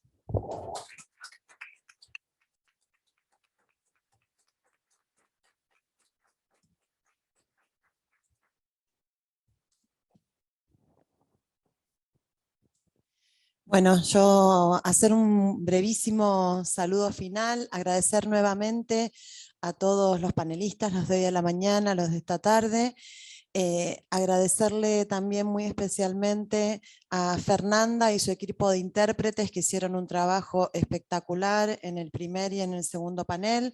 Agradecerle a Nahuel y a todos los miembros del equipo de sonidos, a los no docentes que hicieron que esta conferencia sea posible en términos técnicos, y por supuesto a todo el equipo del CITA, a Gastón, a Mariela, a Luciana, a Ana, a Clara, a Juliana, a Josefina, a Brenda. Sin todo ese trabajo invertido aquí no hubiera sido posible esta conferencia. Muchísimas gracias a todos ustedes por participar y bueno, espero que nos veamos pronto.